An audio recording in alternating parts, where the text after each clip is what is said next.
सदृशं तत्त्वमस्याधिलक्ष्यम् एकन्नित्यं विमलमचलं सर्वधियै साक्षीभूतं भावातीतं त्रिगुणरहितं सद्गुरुं तन्नमामि।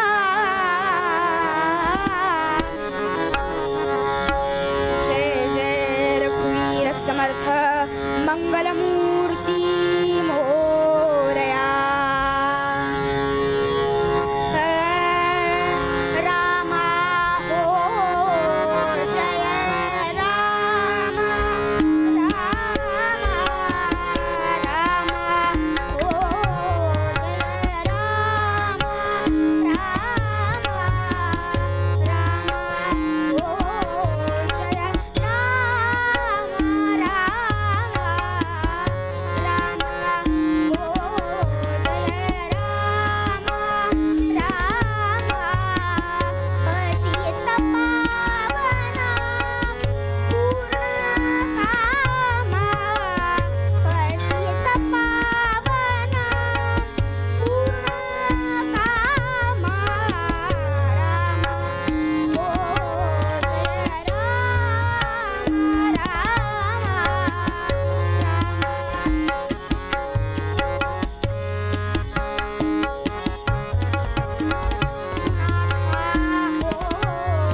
शरणं विष्णुं ब्रह्माणं च वसिष्ठकं श्रीरामं मारुतिं वन्दे रामदासं च श्रीधरम् अनेन प्रियतां देवो भगवान् जानकीपतिः श्रीरामचन्द्र पूर्वेषाम् अस्माकं कुलदैवतम् श्रोता वक्ता श्रीराम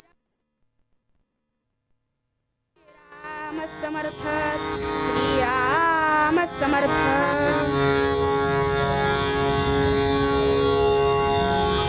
आज या हनुमान जयंती उत्सवानिमित्त असलेल्या कीर्तन महोत्सवात मला कीर्तन करण्याची संधी दिली याबद्दल मी सगळ्यांचा ऋणी आहे। आज वेळात वेळ काढून सगळे माझ्या कीर्तनाला उपस्थित राहिले यांच्याबद्दल मी श्रोत्यांचा सुद्धा आभार मानतो, साथीदारांचा सुद्धा आभार मानतो। निरूपणाकडे वळूयात।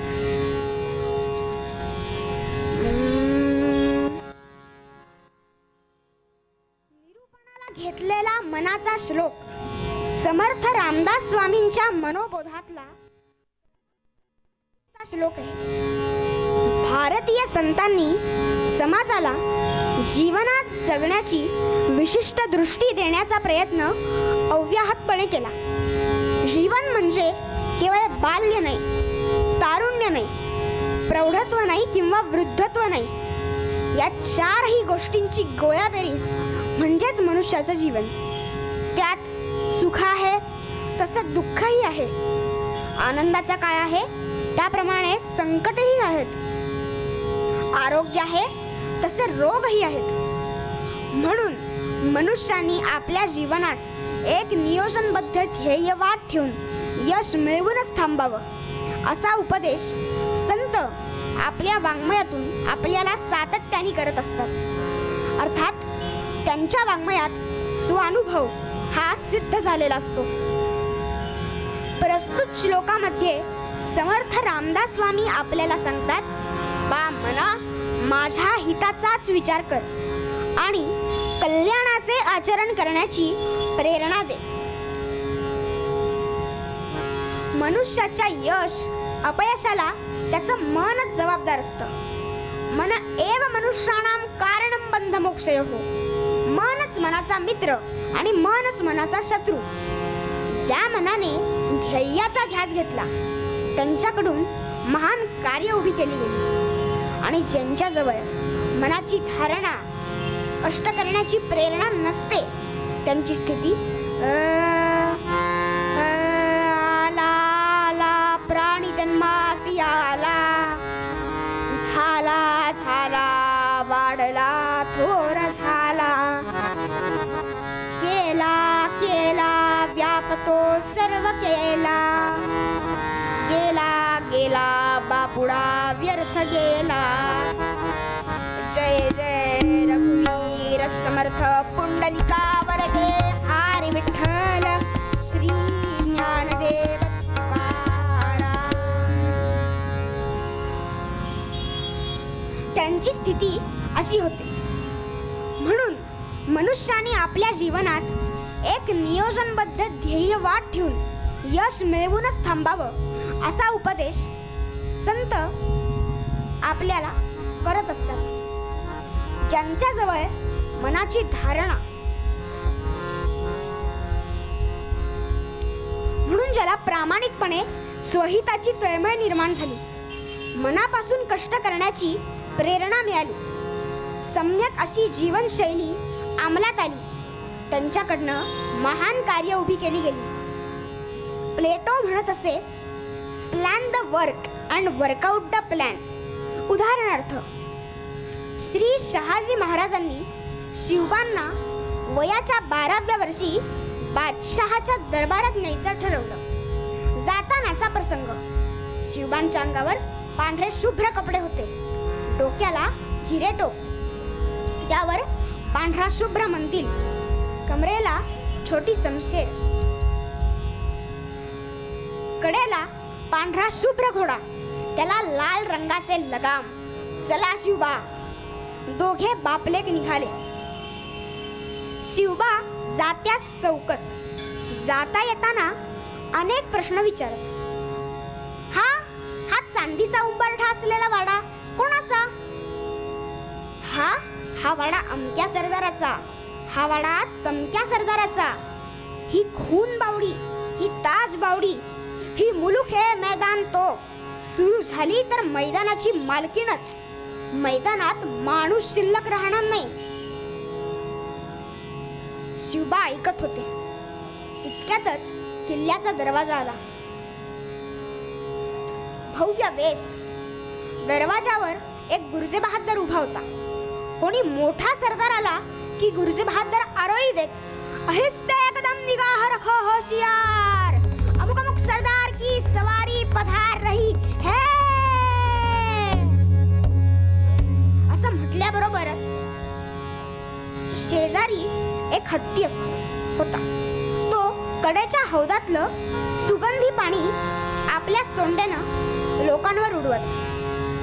हे पाहून शिवबांच्या मनात विचार आला, हा राजा महाराष्ट्राकडनं कर वसूल करतो, गोरगरीब शेतकऱ्यांकडनं शेतसारा घेतो आणि ह्याच पैशांच्या बळावर हा इथं अत्तराचे फवारे उडवतोय काय? शिवबांची भोई धनुष्यासारखी वक्र झाली.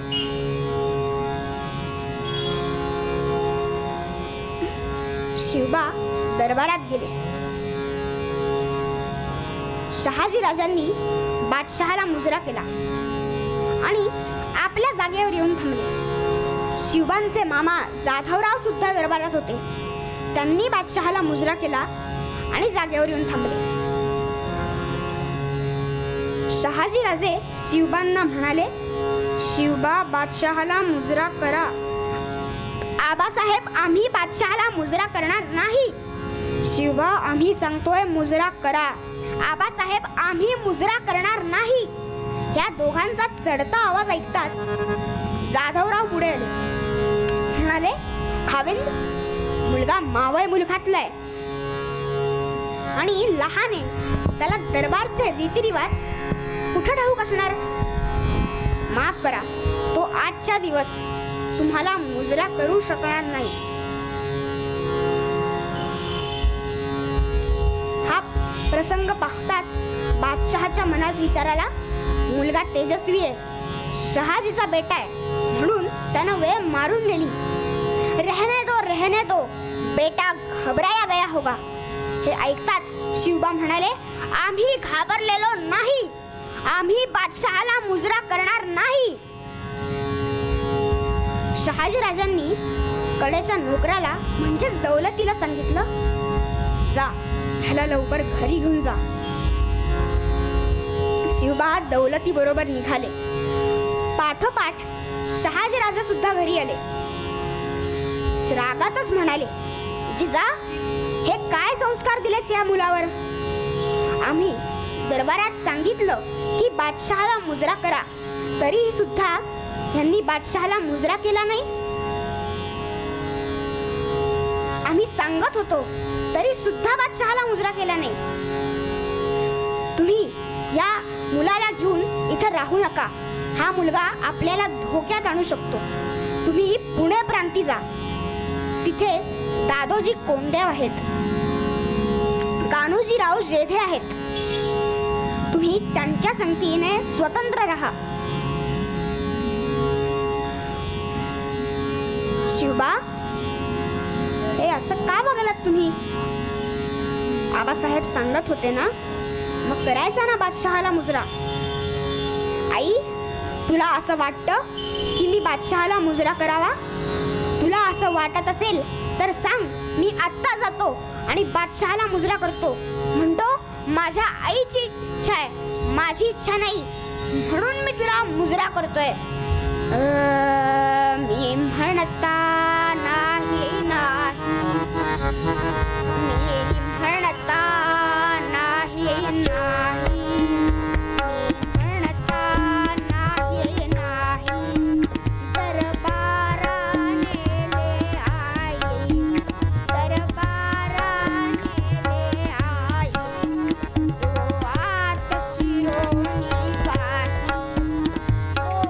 चढून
रामायण महाभारत शिकवलंस ना?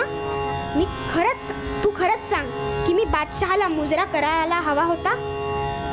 आईने मुलाला जवळ घेतलं. बाळा, तू केलंस ते अगदी बरोबरच केलंस. पण आता आपण पुणे प्रांती जाऊयात. शिवबा आणि जिजामाता पुण्याला आले. आईचं बोट धरून 12 वर्षाचा राजा पालखीतून खाली उतरला. दादोजींनी शिवबांना विचारलं, शिवबा, तुम्ही तुमच्या वडिलांना तुमच्या वयाच्या 12व्या वर्षी बंगळूर प्रांती सोडून पुण्याला का आलात? दादोजी, आम्हाला राजा व्हायचंय म्हणून आम्ही पुण्याला आलो. दादोजींनी सगळं पुणे शिवबांना फिरवून दाखवलं. शिवबांनी पुण्यात कसबा गणपतीचं मंदिर बांधलं. लाल महाल नावाचा राजवाडा बांधला. पुण्याच्या मातीत सोन्याचा नांगर फिरवला. हे हिंदवी स्वराज्य व्हावे हे तो श्रींची इच्छा असं म्हणत मोगली सत्तेविरुद्ध लढा देण्यास सुरुवात केली.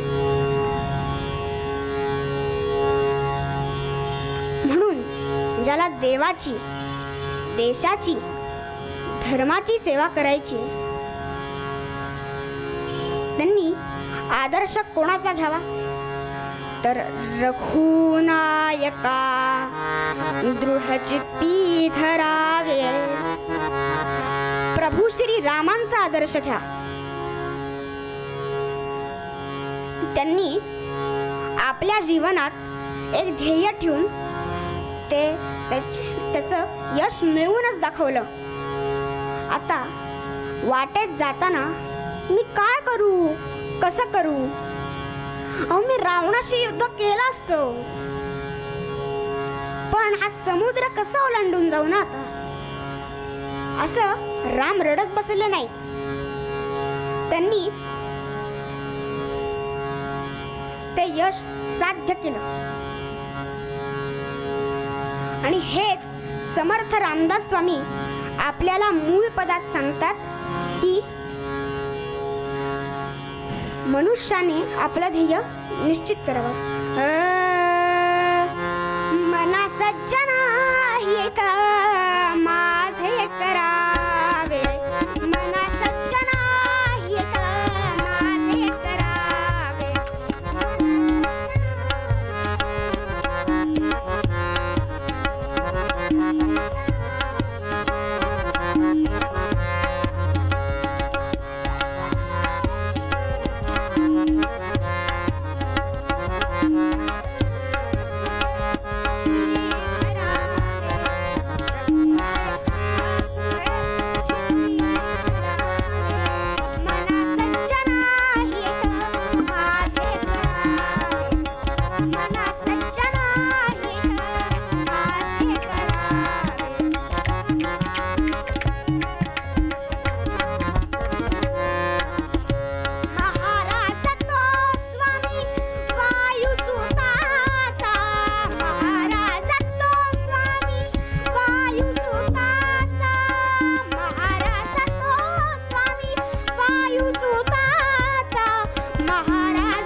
गुरुं करुणावतारं संसारसारं भुजगेन्द्रहारं सदा वसन्तं हृदयार वन्दे भवं भवामि सैतन्नमा सुखकर्ता दुःखहर्ता वार्ता विघ्नाची नुर्वी पूर्वी प्रेम रूपाजयाची सर्वांगी सुंदर उटिशेंदुराची कंठी जळके मान मुक्ता फळाची जय देव जय मंगलमूर्ती हो श्री मंगलमूर्ती दर्शन मात्रे मन स्मरणे मात्रे मन कामना पूर्ती जय देव रत्न गजित परात गौरी कुमारा चंदनाची उटी कुंकुम केशरा हिरे दरिका मुकुट शोभतो बरा रुंजंटीन पुरे चरणी घागरिया जय देव जय मंगलमूर्ती हो श्री मंगलमूर्ती दर्शन मात्रे मन स्मरणे मात्रे मन कामना पूर्ती जय देव लंबोदर पीतांबर फणिवर वंदना सरळ सोंड वक्र तुंड त्रिनयना दास रामाचा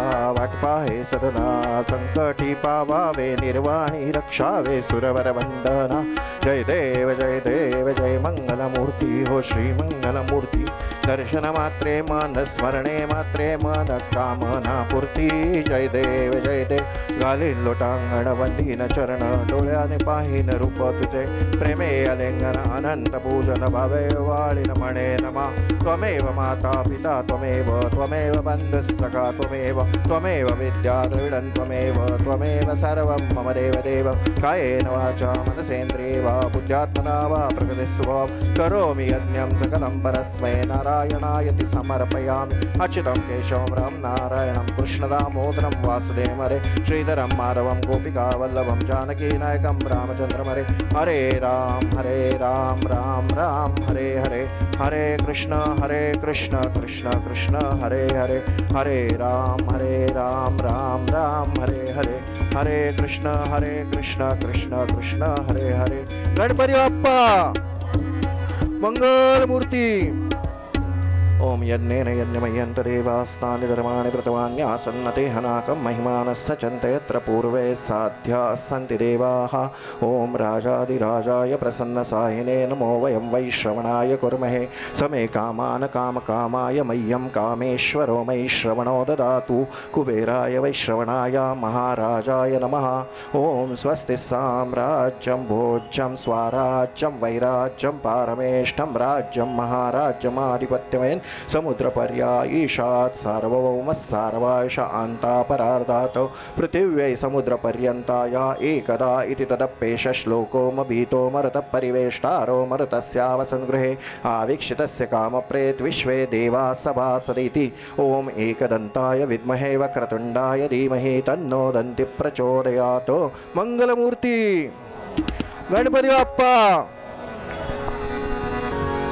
2 मिनिट नामस्मरण करूयात मग अख्खाण्याकडे वळूयात श्रीराम जय जय राम श्रीराम जय जय राम श्री जय राम बोला श्रीराम जय जय राम श्रीराम जय राम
खाजगीवाले रामेश्वराच्या पूजेसाठी निघालेले.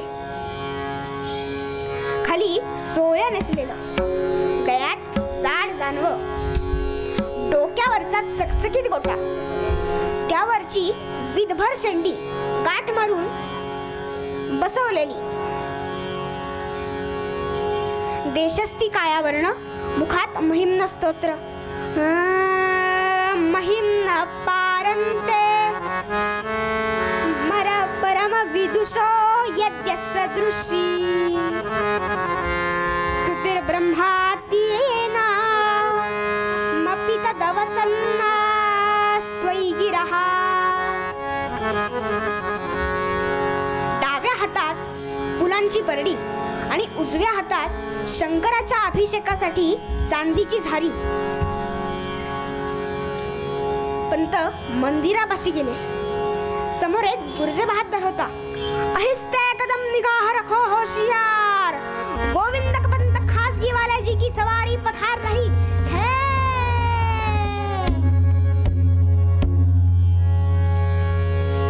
पंत गाभाऱ्यात गेले. पिंड छान पुसली, धुतली. पिंडेवरती पाण्याचा, दह्याचा, दुधाचा, लोण्याचा, मधाचा अभिषेक केला. शिवशंभो हरा, शिवशंभो हरा असं म्हणत देवाकडे पाठ न फिरवता पंत गाभाऱ्याच्या बाहेर आले. शंकराची पूजा झाली. आता नंदीची पूजा. तिथे एक 6-7 वर्षांचा छोटा मुलगा दमून झोपलेला. तो गुर्जे बहादर म्हणाला, ये कौन सो रहा इधर, उठो. अरे का उठवतोयस बिचाऱ्याला, झोपू दे, दमला असेल. पंतांनी नंदीवरती पाण्याचे काही तुषार उडवले. त्यातलेच काही थेंब त्या मुलाच्या अंगावर पडले. तो मुलगा खडबडून जागा झाला. मला मोठं व्हायचंय, मी मोठं होण्यासाठी पुण्याला आलोय. होशील, नक्की होशील बरं बाळा मोठा. पण मला आधी सांग, तुझं नाव काय? माझं नाव नारायण, पण माझी आई मला नारोबा म्हणते. बर नारोबा, तुम्ही कुठे असता? मी की नाही सातारा जवळ पाडळीला राहतो. अच्छा, तुझे आई बाबा काय करतात? आई, आम्ही गरीब आहोत ना, म्हणून लोकांकडे जाते, धुणी भांडी करते, स्वयंपाक करते. बर, आणि बाबा? बाबा इथे नसतात, ते देवबाप्पाच्या घरी राहतात. मी एकदा आईला विचारलं की आई, माझे बाबा कुठे असतात ग? तर आईने असं बोट वरती करून दाखवलं. तेव्हा आईच्या डोळ्यात पाणी आलं. आई, का रडतेस? काही नाही रे, कुसळ गेला असेल डोळ्यात. आणि आईची ना गंमतच आहे, जेव्हा जेव्हा आई बाबांची आठवण काढून वरती बघते ना, तेव्हा तेव्हा तिच्या डोळ्यात कुसळ जातं.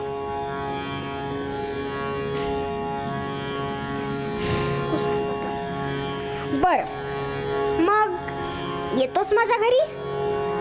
हो, चालेल. पंतांच्या पुढे गुर्जे बहादर आणि पंतांच्या मागे नारोबा. लोक वाटेत पंतांना नमस्कार करत, पण मनात विचार येत, काय हा गोविंद पंत माणूस स्वतःला मुलबाळ नाही, पण तरी सुद्धा कोणता ओला मातीचा गोळा दिसला की बसला आकार द्यायला.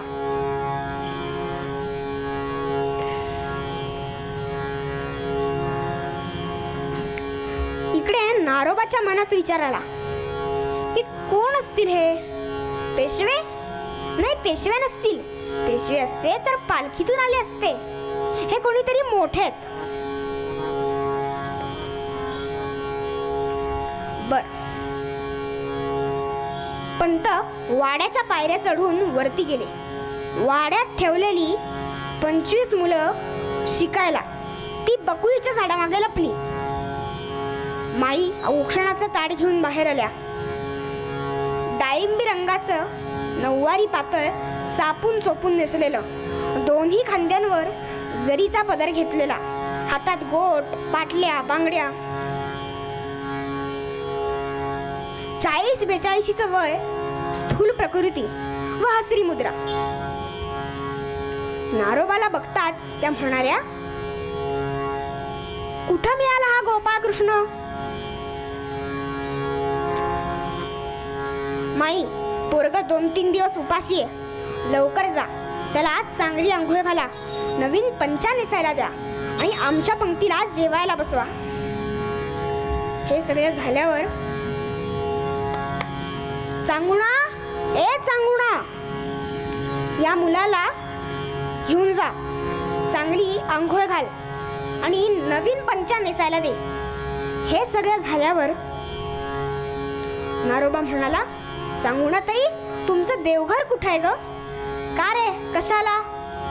माझी आई मला सांगते की आपण जेव्हा जेव्हा नवीन कपडे घालतो ना, तेव्हा तेव्हा देवाला नमस्कार करावा, म्हणजे देव आपल्याला नेहमी नवीन कपडे देतो. बर. नारोबानी देवाला नमस्कार केला. आज नारोबा चांगलाच जेवला. जेवताना त्याच्या मनात विचार आला, काय करत असेल माझी आई? जेवली असेल का माझ्या आठवणीत रडत बसली असेल? असेच काही दिवस पुण्यात जात होते.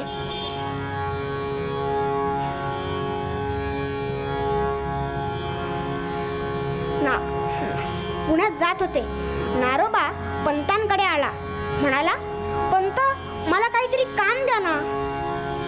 का? पण तुला काम कशाला पाहिजे? माझी आई मला सांगते की कोणाकडचंही अन्न फुकट खाऊ नये, असू दे अन्न सेवू नये वडिलांचेही, आधी मिळवी मग जेवी, गुंतल्या लोकांचं उगवी. इकडे नारोबाची आई पाडळीला रामासमोर उभी राहते. म्हणते, रघुराजा आहे ना रे खुशाल, हृदयचा एक लाल, कोठे तरी राहू दे, कोठे तरी नांदू दे.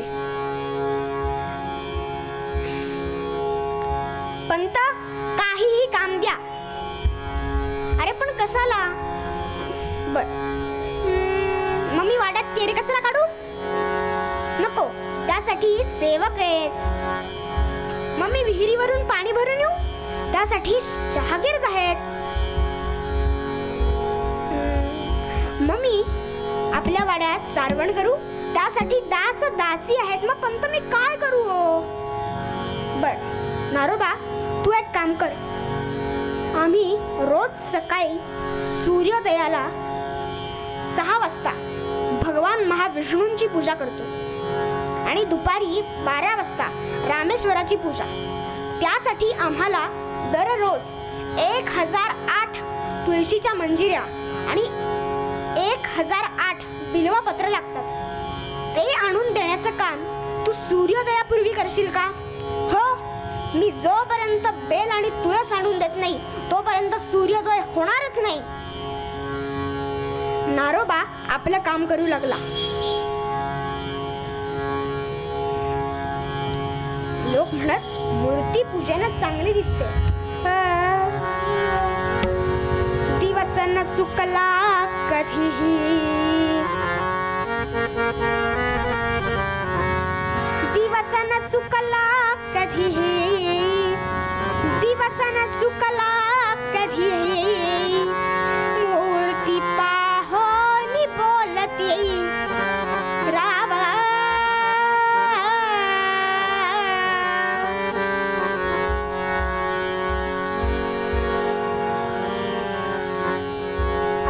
लोक म्हणत. नारोबा चे पुण्यात असेच काही दिवस जात लागले होते. नारोबाला पुण्यातला दसरा जाम आवडायचा. तो नेहमी दसऱ्याला आपल्या आईची आठवण काढून रडायचा. मज्जाच बाबा काहीतरी इथं. दसराला हसरा मोठा आनंदाने पुणे भरे, दसराला हसरा मोठा आनंदाने दारावरती हालू लागले नाच नाचुने हार तुरे, दारावरती हालू लागले नाच नाचुने हार तुरे, ज्याला त्याला घ्यावी वाटे संशयीची तरी, ज्याला त्याला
मोठा झाला होता, 9-10 वर्षांचा. एक दिवस, दसऱ्याचा दिवस, पंतांच्या घरची पद्धत की रोज दुपारी 12 वाजता पहिली पंगत मुलांची. एकदा पंतांनी फळावरच्या कारकुनाला सांगितलं, आता दररोज 2 तास नारोबाला घ्या फळावर कामाला. बाकीची मुलं पण वाड्यात होती, नव्हती असं नाही, पण त्यांना फक्त 2च कामं, खायचं आणि खेळायचं, खायचं आणि खेळायचं. दसऱ्याच्या दिवशी नारोबा कचेरीवरून उठला, हातपाय धुतले, जेवायला येऊन बसला. इथे कारकुनानं आरोळी दिली होती, चला जेवायला. च ला जे वा य ला ही 6 अक्षरं तोंडातून बाहेर पडायच्या आतच मुलं जेवायला बसली, दाताला धार लावूनच जेवायला बसली. माई तूप पढायला आल्या. नारोबांनी बघितलं की पहिल्या 25 ताटांवर बसायला पाट, ताटाखाली पाट, चांदीचं तांब्या भांड, चांदीचं ताट, उदबत्त्यांचा घमघमाट. पण 26व्या ताटावर पत्रावळी सुरू झाल्या होत्या. माई म्हणाल्या, नारोबा उभा का, बस ना जेवायला. आम्हाला नाही जेवायचं, आम्हाला चांदीचं ताट पाहिजे. काय? आम्हाला नाही जेवायचं, आम्हाला चांदीचं ताट पाहिजे. नारोबा मोठ्याने बोल, आम्हाला ऐकू येत नाहीये. आम्हाला नाही जेवायचं, आम्हाला चांदीचं ताट पाहिजे. काय? चांदीचं ताट पाहिजे? नारोबा चांदीची ताटं संपली आहेत, होती ती 25 वाढली, आता बस जेवायला. माई तुम्हीच तर सांगता की लहान मुलांनी खोटं बोलू नये, आणि तुम्हीच कशाला खोटं बोलताय? परवा तर पेशव्यांकडची माणसं आलेली, तेव्हा तर 150 चांदीची ताटं काढलेली ना. नारोबा मोठ्यांना उलट बोललेला आवडत नाही आम्हाला. मुकाट्यानं जेवायला बैस. गरीबा घरचा जन्म आणि छत्रपतीची आईट मिळवतोयस काय? जा, नसेल जेवायचं तर जाऊन अन्नछत्रात जेव. काकोपी जीवती चिरायू बलिंच भुंगते. कावळा सुद्धा 100 वर्ष जगतो, पण पिंडावरचा भात खाऊनच. मी त्यातला नव्हे. नारोबा रागारागात घरातनं बाहेर पडला. थोड्या वेळाने पंत आले. पालखीतून उतरताना माईंना म्हणाले, माई सगळे जेवले, खासे खर्चे. नारोबा नाही जेवला. का? घरात नाही का तो?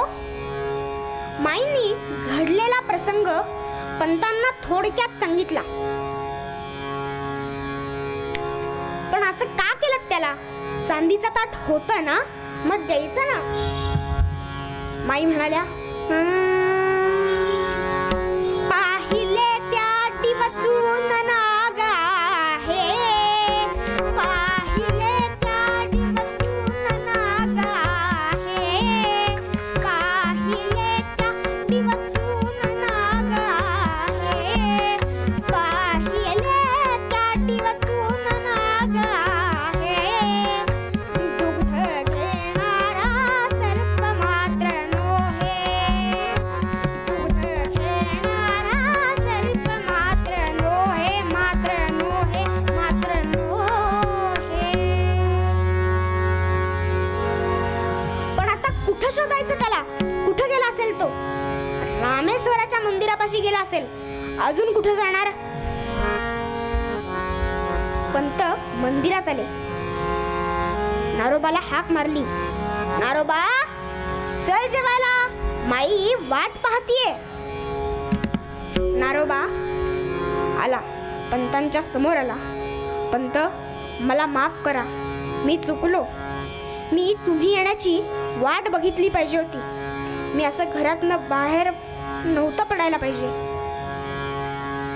नारोबा ह्या प्रकरणावरनं मी तुला एकच गोष्ट सांगतो, चांदीचं ताट हे कधी मागायचं नसतं, तर आपल्या पराक्रमानं मिळवून दाखवायचं असतं. नारोबा पंतांबरोबर घरी आला. आता तिघांची पंगत. तिघांनाही चांदीची ताटं. नारोबा म्हणाला, आम्हाला चांदीचं ताट नको, पत्रावळ पाहिजे. काय, चांदीचं ताट नको? अरे नारोबा, कसं वागायचं तुझ्याशी? चांदीचं ताट दिलं तर म्हणतोस की पत्रावळ हवीये, आणि पत्रावळ दिली तर म्हणतोस की चांदीचं ताट पाहिजे. नाही, आम्हाला पत्रावळ पाहिजे, चांदीचं ताट नको. बर. नारोबा त्या दिवशी जेवला. असेच काही दिवस जात होते. नारोबा आता 17-18 वर्षांचा झाला होता. 12 बंदी असा पोशाख, डोक्यावर पगडी, अगदी गोंडस दिसत होता. एके दिवशी अशीच सगळ्यांची जेवणं झाली. पंत झोपाळ्यावर निवांत बसलेले. तेवढ्यात नारोबानी एका कागदाचं भेंडोळ पंतांच्या हातात दिलं. पंतांनी ते उघडून बघितलं.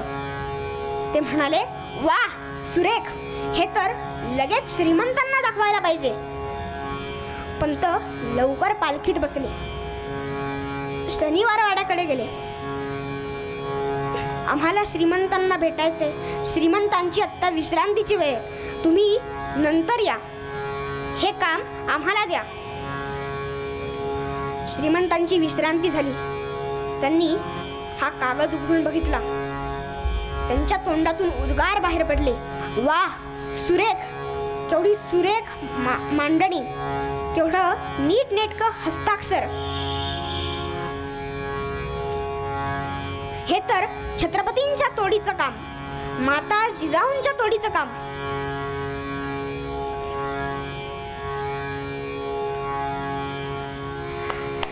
हैबती, लवकर जा आणि गोविंद पंत खाजगीवाल्यांना घेऊन ये. पंत आले. श्रीमंत, काय झालं? हे सगळं तुम्ही लिहून काढलं? नाही, माझ्या घरी एक मुलगा राहतो, नारो आप्पाजी खिरे, त्यांनी हे सगळं लिहून काढलं. पंत, तुम्ही आम्हाला फसवताय? हो नाही हो, आम्ही लिहून नाही काढलं तर ह्याचं श्रेय आम्ही कसं घेऊ? बर, हैबती, लवकर जा आणि पंतांच्या वाड्यावरून नारो आप्पाजी खिरे या मुलाला घेऊन आण. नारोबा आला. श्रीमंत, तुम्ही आम्हाला बोलावलंत? हो. हे सगळं तुम्ही लिहून काढलं? हो, मीच लिहून काढलं. पण तुम्हाला हे कसं सुचलं? आता पंतांची जमीन पूर्ण मावळभर पसरलेली आहे. तिथे शेतसारा द्यायला जो शेतकरी येतो त्याचा कागद सापडायला किमान 3-4 दिवस लागतात. पण आता ह्या कागदांमुळे त्याचा कागद अगदी 10 मिनिटात सापडेल आणि त्याचं काम होऊन तो घरी जाईल. आता तुमची आणि छत्रपतींची जमीन तर पूर्ण महाराष्ट्रभर पसरलेली आहे. म्हणून आम्ही त्या जमिनींसाठी 2 याद्या तयार केल्या, ग्रामनिहाय आणि नामनिहाय. आता कोणत्याही शेतकऱ्याचं काम अगदी एकाच दिवसात होऊन जाईल.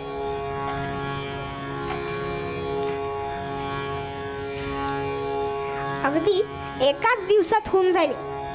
वा, पंत, हा मुलगा आम्हाला देता? पंतांचे डोळे पाणावले.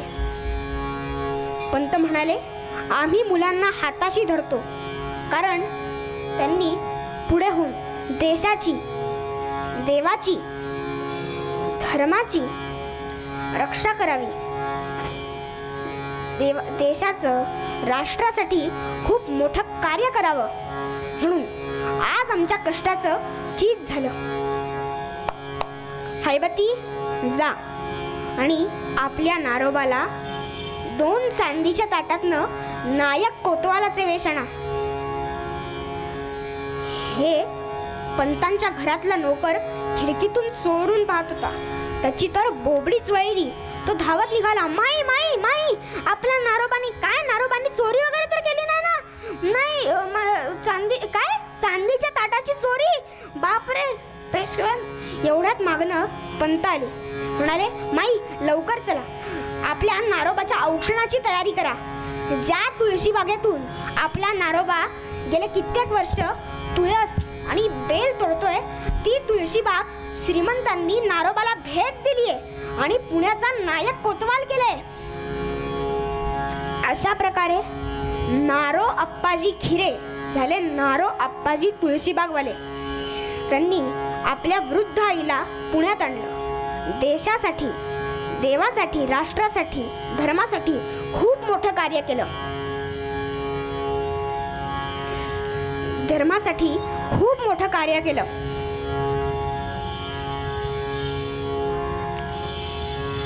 पुण्यात तुळशी बागेत श्रीरामाचं मंदिर बांधलं. लोक म्हणत, श्रीरामाच्या मूर्ती, श्रीरामाच्या,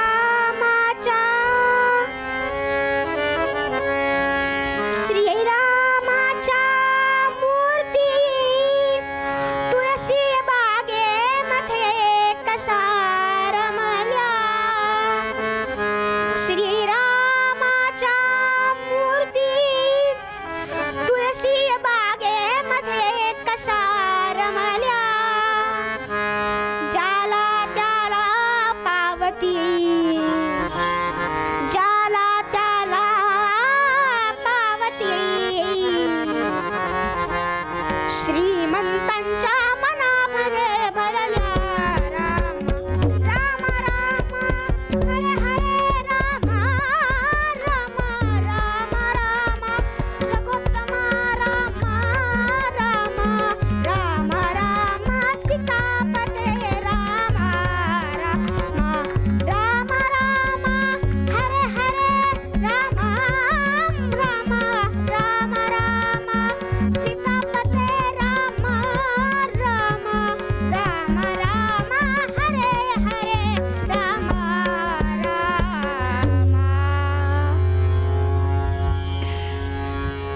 म्हणून समर्थ रामदास स्वामी मूळ पदात आपल्याला सांगतात, आपल्या जीवनाचं ध्येय निश्चित करा. मना सज्जना हित माझे करावे. मना सज्जना हित माझे करावे. मना सज्जना हित माझे करावे. रघुनायका दृढ चित्ती धरावे. रघुनायका दृढ चित्ती धरावे. मना सज्जना हित माझे करावे. मना सज्जना हित माझे करावे. माझे माझे करावे.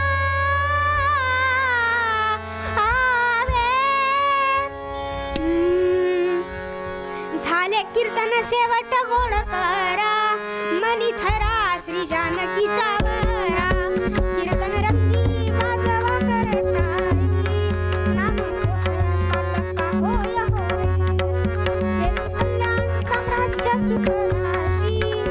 अवघे उठा ओवाळणारा गोठा.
सर्वदा योग तुझा खडावा, तुझे कारणी देह माझा पडावा.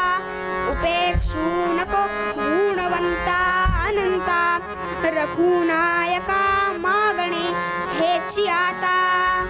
जय जय रघुवीर समर्थ